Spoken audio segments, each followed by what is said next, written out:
నీటి తంత్రం YouTube channel చూస్తున్న మీ అందరికీ స్వాగతం సుస్వాగతం. ఈరోజు ఈ వీడియోలో నిత్య జీవితంలో మనం ఆచరించాల్సిన విధి విధానాల గురించి తెలుసుకుందాం. అందులో ముఖ్యమైనవి 4 ఉంటాయి. వాటిని ఖచ్చితంగా పాటించాల్సిందే అనేది శాస్త్రవచనం. శతం విహాయ భోక్తవ్యం సహస్రం స్నానమాచరేత్ లక్ష్యం త్వత్వాతు దాతవ్యం కోటిం త్వక్త హరిం స్మరేత్.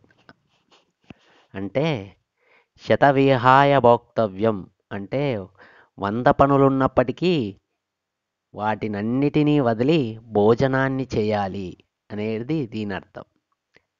సహస్రం స్నానమాచరేత్ అంటే 1000 పనులున్నప్పటికీ స్నానం ఖచ్చితంగా చేయాలి అనేది దీని అర్థం. లక్ష్యం తత్వాతు దాతవ్యం అంటే 1,00,000 పనులున్నప్పటికీ వాటిని పరిత్యజించి దానము చెయ్యవలెను. కోటిం త్వక్తా హరిం స్మరేత్ అంటే 1,00,00,000 పనులున్నప్పటికీ వాటిని త్యజించి భగవన్నామస్మరణ చేయాలి అనేది ఈ శ్లోకాన్ని యొక్క అర్థం. కనుక వీటిని పాటించి ఆచరిస్తారని ఆశిస్తాం.